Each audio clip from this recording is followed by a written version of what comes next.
Bonsoir et bienvenue à tous et excusez-nous pour ce retard et ces désagréments. Vous le savez, avec le déménagement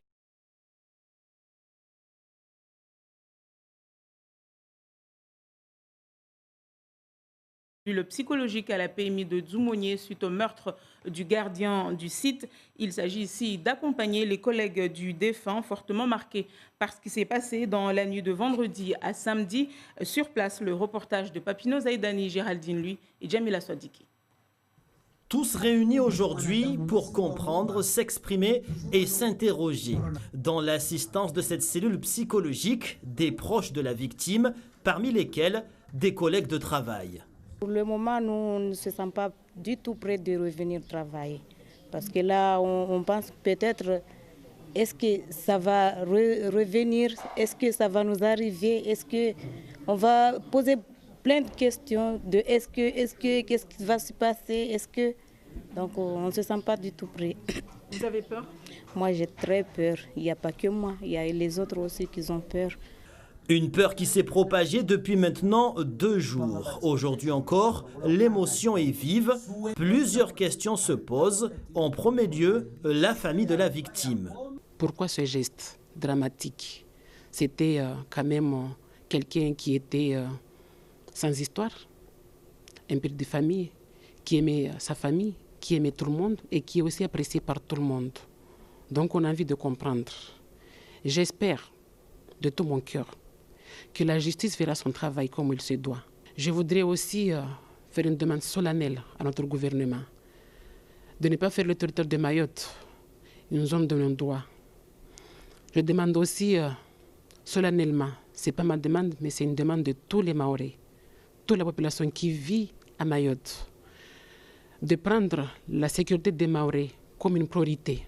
C'est afin d'accompagner et de soutenir les proches de la victime que la cellule psychologique a été mise en place. Une étape primordiale dans le but de rassurer. C'est de voir les agents collectivement pour leur expliquer aussi ce qu'on peut faire. Donc effectivement une rencontre collective d'informations comme on a fait ce matin, pour ensuite proposer un groupe de parole, parce que ce qui est important dans ces cas-là, c'est de regrouper les personnes par rapport à la place qu'ils ont au niveau de l'événement. C'est-à-dire qu'ils n'ont pas forcément assisté soit, mais ceux qui n'assistent pas, bien sûr, ce sont des victimes indirectes, moins directes mais indirectes, qui ont besoin de s'exprimer pour ne pas effectivement cristalliser des représentations morbides qui se font toujours dans ces circonstances-là.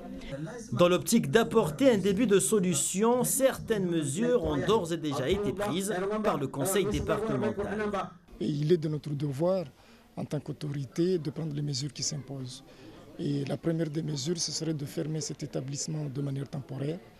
Il va y avoir une réorganisation, une répartition des agents qui travaillaient ici.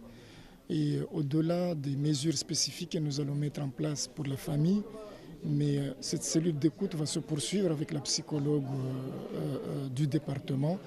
Une cellule qui se poursuivra aussi bien de manière individuelle qu'en groupe, aussi longtemps que nécessaire. Et l'auteur présumé du meurtre, âgé d'une vingtaine d'années, vous le savez, s'est présenté aux gendarmes, placé en garde à vue depuis samedi. Il a été déféré ce lundi. Il a été mis en examen pour meurtre et tentative de vol avec arme. Il risque la réclusion criminelle à perpétuité. On va écouter à ce propos le procureur de la République, Camille Miansoni, au micro de Toufaili Andjilani et Youssouf Ahmed Matoir. La suite judiciaire de cette affaire, c'est une mise en examen qui est intervenue aujourd'hui. Il a été mis en examen pour des faits de meurtre, accompagné, suivi ou précédé d'un autre crime, qui en l'espèce est une tentative de vol avec arme. Il a également été mis en examen pour tentative de vol avec arme. Il encourt pour cela la réclusion criminelle, la perpétuité. Donc c'est une instruction qui va se poursuivre sous l'autorité d'un juge d'instruction, qui va essayer d'éclaircir les circonstances de ces faits. Ce que l'on sait dans l'enquête de flagrance, c'est que cet individu aurait agi seul, qu'il serait venu dans ce bâtiment de la PMI pour dérober, pour tenter de voler, qu'il se serait introduit par une fenêtre dont les volets n'étaient pas bien fermés, et se serait retrouvé dans la pièce où dormait le gardien, essayant de fouiller pour retrouver de l'argent ou des objets de valeur. C'est à ce moment-là que le gardien se serait réveillé et le mis en examen, craignant soit d'être appréhendé, soit d'être identifié, aurait utilisé un instrument qu'il avait en sa possession, un pied de biche, et aurait frappé sur la tête la victime. Voilà donc pour cette réaction. Coup d'envoi aujourd'hui de la semaine européenne pour l'emploi des personnes handicapées, la 6e édition à Mayotte, la 23e au niveau national. C'est l'occasion de faire rencontrer le monde professionnel aux personnes en situation de handicap qui sont demandeurs d'emploi. Ce fut donc le cas ce matin, place de la République à Mamoudzou, où s'étaient rendus Shafika Salimoukou et Youssouf Ahmed Matoir. L'île Ombouzi, 142 hectares de surface terrestre et maritime classée réserve naturelle. Un îlot verdoyant, loin de toute pollution. En théorie. En pratique, Anna Roger et Amidou Henrif, agents de la réserve naturelle, constatent quotidiennement l'agression des lieux par l'homme, comme avec cette bouteille en plastique. En profondeur, le spectacle est affligeant. Voilà, on va donc revenir sur la semaine européenne pour l'emploi des personnes en situation de handicap. Le coup d'envoi a été donné aujourd'hui, place de la République. On retrouve Shafika Salimoukou et Youssouf Ahmed Matoir.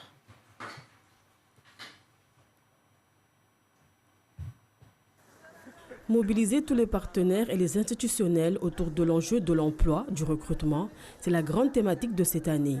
Et pour avoir accès au marché du travail plus facilement et faire valoir leurs droits, les personnes en situation de handicap sont invitées à faire enregistrer leur titre de reconnaissance de la qualité de travail handicapé à la MDPH, la Maison départementale des personnes handicapées.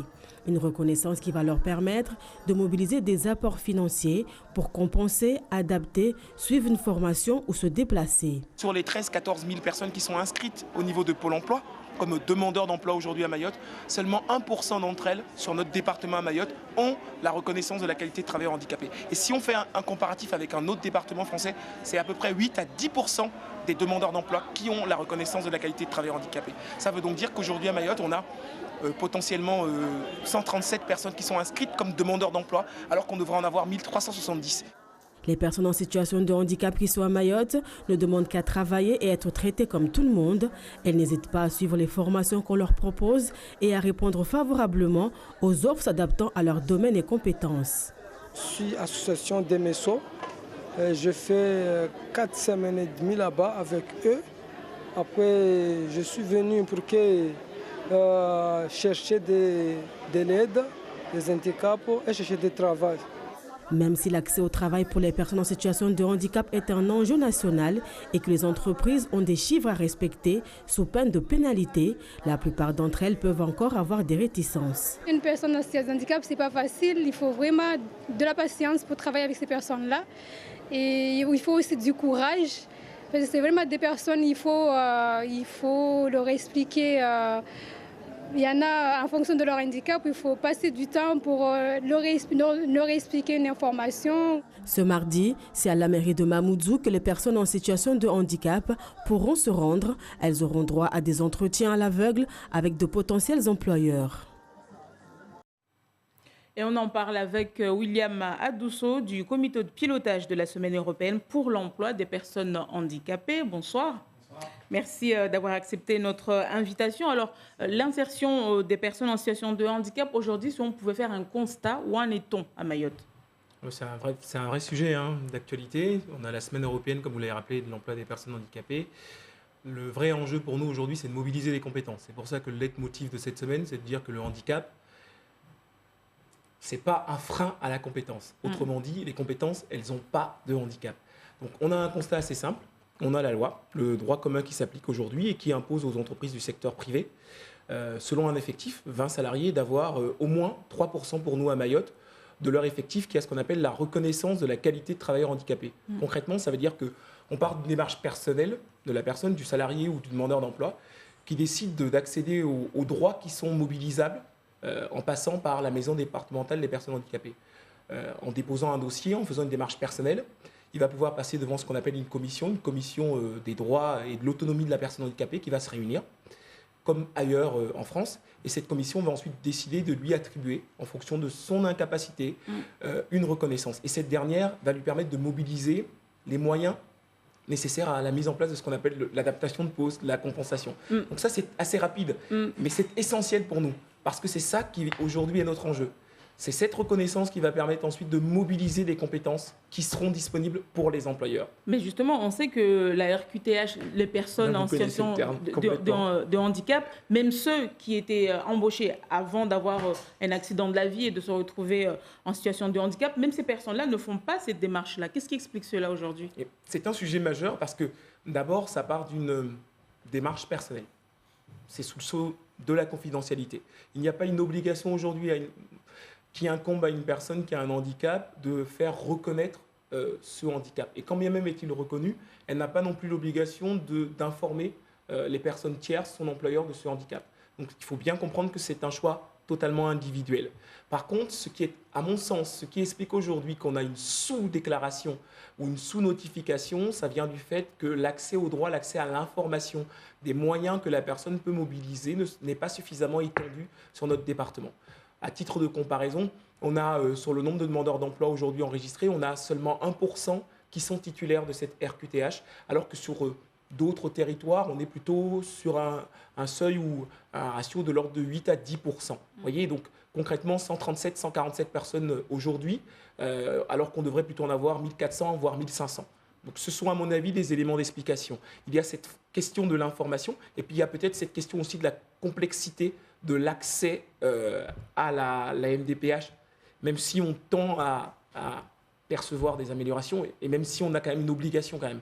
Il faut favoriser l'accès au droit. Donc c'est un enjeu majeur. Ça, c'est du côté des personnes en situation de handicap, mais du côté des entreprises. Tout à l'heure, vous l'avez dit, en métropole, c'est 6% quand on a 20 salariés ou plus. Ça. Oui. Et à Mayotte, c'est 3%. Oui. Or, on sait que les entreprises préfèrent payer des amendes plutôt que d'embaucher des personnes en situation de handicap. Là aussi, il y a un manque d'informations sur les aides que les entreprises peuvent bénéficier? Oui, je pense qu'il y a déjà une vraie question, c'est que l'objet économique de l'entreprise, ça va être de se développer. Donc il lui faut pour se développer avoir des compétences qui sont identifiables et qui vont lui être utiles. Donc je pense que nous, aujourd'hui, là où on peut collectivement travailler avec tous les partenaires, c'est comment faire en sorte que tous les salariés, et puis particulièrement les salariés qui ont un handicap qui est reconnu, puissent bénéficier des accompagnements, des formations, de la compensation pour être compétentes et ensuite, comme toutes les autres, pouvoir donner cette compétence-là à l'entreprise. Le premier sujet aujourd'hui de l'entreprise, c'est de trouver des compétences qu'elle va pouvoir utiliser pour se développer. Et si on arrive à travailler sur cet enjeu-là, je pense qu'on sera plus facilement en capacité de proposer à l'entreprise des compétences de personnes qui sont en situation de handicap. Il n'en reste pas moins que vous avez raison, hein. Il y a une vraie représentation qui est négative. Le handicap, il est stigmatisé. On n'est pas totalement dans l'inclusion. On est même plutôt dans une peur liée à beaucoup d'éléments. Donc il faut travailler là-dessus. Informer mieux les entreprises, les accompagner. Et aujourd'hui, c'est ce qui est possible. Parce qu'aujourd'hui, à l'heure où je vous parle, cet après-midi, on a eu des échanges avec Pôle emploi, Mission locale, l'AGFIP qui est présente et qui forme les conseillers pour pouvoir mobiliser notamment toutes les mesures, toutes les aides de l'AGFIP comme ailleurs, à destination des personnes qui travaillent, qui sont demandeurs d'emploi, mais aussi du conseil, de l'information à destination des entreprises qui sont intéressées. Et merci. On n'a plus beaucoup de temps, oui. On n'a plus beaucoup de temps. Désolé, William Adosso, mais je pense qu'on aura encore l'occasion d'y revenir. Ouais. C'est jusqu'au 23, les actions de cette semaine. Et donc, le sujet très important, c'est que l'objectif, durant cette semaine, c'est vraiment de rencontrer entreprises et candidats. Donc, job dating, blind recruitment, on y va à fond. On aura l'occasion d'en reparler. Mais je vous remercie infiniment. Merci beaucoup. Merci beaucoup. Dans l'actualité également, le nettoyage des fonds marins autour de l'îlot Mbouzi entre Mamoudzou et la Petite Terre. 2 ans que cette opération n'avait pu avoir lieu. Et en matière de traitement de déchets, l'île n'est pas un exemple. C'est notre lagon qui en pâtit. Et vous allez le voir, l'un des plus beaux lagons au monde est en fait une véritable déchetterie. L'opération menée ce matin a permis en tout cas de faire remonter à la surface plusieurs dizaines de kilos de déchets, des canettes, des plastiques, voire même un écran de télévision. Kalatoumi Abdilhadi et Zora Abdou Café. L'îlot Mbouzi, 142 hectares de surface terrestre et maritime classée réserve naturelle. Un îlot verdoyant, loin de toute pollution. En théorie, En pratique, Anna Roger et Amidou Henrif, agents de la réserve naturelle, constatent quotidiennement l'agression des lieux par l'homme, comme avec cette bouteille en plastique. En profondeur, le spectacle est affligeant.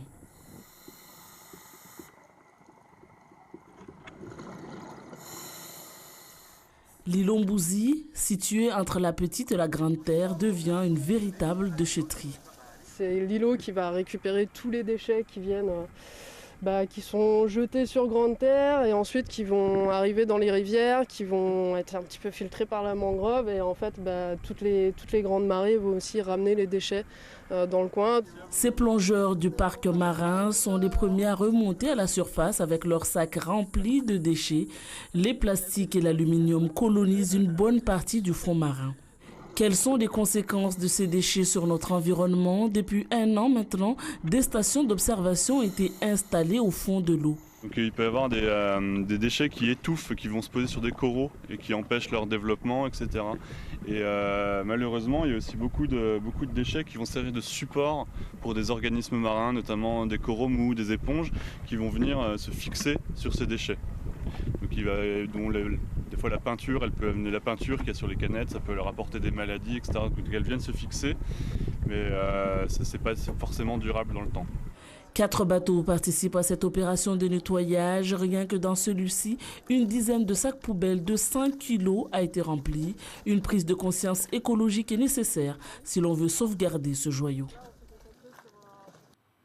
Et ouvrons à présent notre page sportive avec, pour commencer, le 7e tour de la Coupe de France. Le miracle n'a pas eu lieu pour le FCM. Les joueurs mahorais ont été éliminés par Évreux, 3-0. Pourtant, les Mtsapérois ont cru en leur destin. Mais une nouvelle fois, un club de Mayotte ne passe pas le 7e tour de cette compétition. Le résumé de la rencontre avec Eric Santas, Emmanuel Gir et Raël Moine. Les gars, on n'oublie pas les consignes, c'est très important. Il faut toujours défendre en équipe. Avant le match, les joueurs du FCM y croyaient, les supporters aussi. Mais Évreux a constamment mis sous pression les Bleus, notamment avec leur intenable petit meneur, le Turc Even Yesil. Alifa retardera l'échéance en première mi-temps, mais s'inclinera sur cette tête de N'Joli à la 48e minute de jeu. Dommage, car jusque-là, les Bleus avaient tenu bon. Première mi-temps, on a subi, on savait que voilà, c'est normal. Le bloc d'équipe, il était en place. On savait. Mais après, deuxième mi-temps, on a dit on va se libérer encore un peu. Mais le fait d'encaisser dès le début, ça nous a quand même refroidi un petit peu. Et du coup, Évreux pousse jeu à 3 entre Gomis, Antoine et Yesil. Mais le petit Turc rate le cadre. Mtsapéré reste dans le match. À l'heure de jeu, Kadri Soufou et Ibrahim sont rentrés pour les Bleus. Et Soufou, avec ce tir du droit, inquiète Boirou, le gardien d'Évreux, et réchauffe ses supportrices. Abdallah Alifa maintiendra longtemps les siens dans le match, mais Shakir Ibrahim sait parfaitement où ses joueurs ont pêché.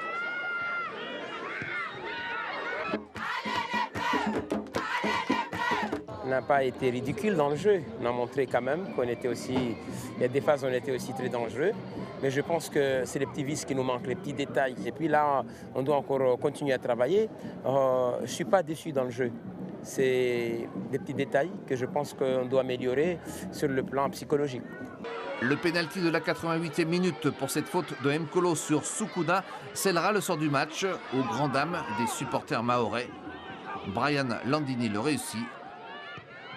Et le FC Mtsapéré s'inclinera finalement 3-0 par un dernier but de Gomis. Une défaite lourde, mais pas totalement illogique, car Évreux s'est créé le plus grand nombre d'occasions. Il faudra revenir et travailler.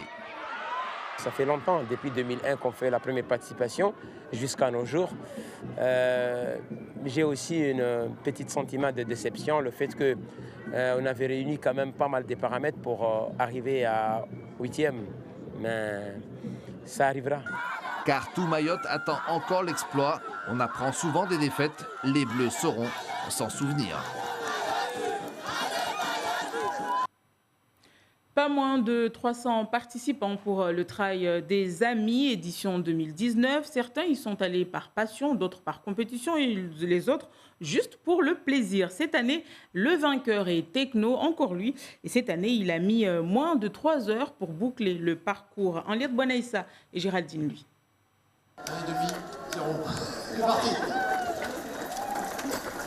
Cette 4e édition a offert aux concurrents un parcours technique et même sympathique pour certains, avec de bonnes portions descendantes, une course à pied de 29 km au départ de Mamoudzou, où les 4 premiers kilomètres de course montrent déjà le rythme imposé par El Habib Zouber, dit Techno, pas dans sa forme habituelle. Il vient de prendre part aux 65 km des Mascareignes à l'île de la Réunion. Depuis le départ, là, je me suis pas bien. J'étais avec Imam, Mohamed, Idriss, jusqu'à la première ravitaillement. Quand on monte le premier montée, là, c'est là où je commence à récupérer jusqu'à le deuxième ravitaillement. C'est vraiment c'est chaud parce que tu sais très bien là, je fais le Mascarine, je fais les 65 km à La Réunion, je finis 4e, je fais 4e. Là, du coup, toujours je me suis fatigué, là, les jambes. Pour les autres concurrents, le tracé a été parcouru non sans difficulté. Certains étaient même surpris. Parti fort au départ, moi en fait je fais jamais de trail court comme ça, en fait je fais minimum 100. Donc je suis parti à mon rythme. Dans la grande montée, je suis repassé j'ai rattrapé les premiers. Dans la descente c'était vachement technique, c'était un peu glissant, ils connaissent vachement, donc moi j'ai laissé aller. Et sur la dernière partie, je suis redevenu 2e et je me suis perdu. J'essaie de suivre techno, même rythme jusqu'à la Veille-Bay. Mais le moment que je descends à Veille-Bay, je fais une claquage de doigts là. Je pointe dans une caillou là et ça fait mal. C'est comme ça que je ralentisse la course. Pour les organisateurs, le Courir Ensemble a été un succès. Les participants pensent déjà à la prochaine édition. Et en basket, Rapide Éclair de Pamandzi sort vainqueur en finale régionale de la Coupe de France face au TCO de Mamoudzou, 85 points à 58. La rencontre a eu lieu ici à un petit air au gymnase de l'Abattoir et c'est une grande première pour l'équipe de Pamandzi dans cette compétition. Vous voyez ici les images signées Assadi Razafiteeno. Et puis, chez les dames, Golden Force de Chiconi a dominé Magic Basket de Passamainti, 90 points à 50. À J-3, avant l'installation de la télé à Mamoudzou dans les Hauts-Vallons, on poursuit notre séquence consacrée aux archives. Et ce soir, on vous propose de revenir sur le changement de nom où RFO Mayotte est devenu Mayotte Première. C'était un 30 novembre 2010. Toufaili Andjilani et Youssouf Ahmed Matoir. Même pas stressé, même pas peur, Gérald Truffert, le nouveau directeur de Feu RFO, quand il annonce la révolution en cours. RFO a été, RFO ne sera plus. Place à la nouvelle marque Mayotte Première. Même bannière, Première, nous serons plus visibles, plus forts. Nous passons de l'ombre à la lumière. Et quelle lumière! T'as vu ça? Si chaude, ce jaune, ça te rappelle pas notre soleil, la chaleur de nos cœurs. La révolution est donc en marche, la révolution jaune qui va s'appuyer sur des hommes et des femmes, des techniciens, des animateurs, des journalistes, tout un personnel qui, avec beaucoup de vitamine C et pas mal d'abnégation et de professionnalisme, va offrir aux Mahorais une radio et une télévision beaucoup plus en phase avec leurs aspirations. C'est surtout en matinale l'apport de rubriques comme les revues de presse, comme l'édito, comme l'enrichissement du flash où il y a beaucoup plus d'informations de Mayotte. Ça va passer bien évidemment dans la façon de traiter les reportages, mais également notre ligne éditoriale au niveau du journal télévisé et des émissions qui seront mises à l'antenne. La proximité, personne d'autre à part nous pourra la mettre en avant. L'arrivée au niveau de la TNT de chaînes concurrentes, même si ce sont nos grandes sœurs, ne vont pas traiter la proximité comme nous le savons la traiter et comme nous allons la traiter. Donc forcément, notre proximité passera par deux axes principaux, la réactivité et bien évidemment la qualité qu'on a déjà mais qu'on va améliorer. Il y aura donc un avant et un après 30 novembre 2010 dans le paysage audiovisuel de Mayotte avec la TNT. Vous aurez accès à 10 chaînes gratuites avec en numéro 1 sur votre télécommande Mayotte Première. Au personnel de la chaîne de faire en sorte que Mayotte Première ne soit pas seulement une marque mais une réalité. Et depuis, comme vous le savez, nous sommes devenus Mayotte la première. Merci de nous avoir suivis. Excusez-nous encore pour le désagrément en tout début de diffusion de ce journal. À suivre la météo.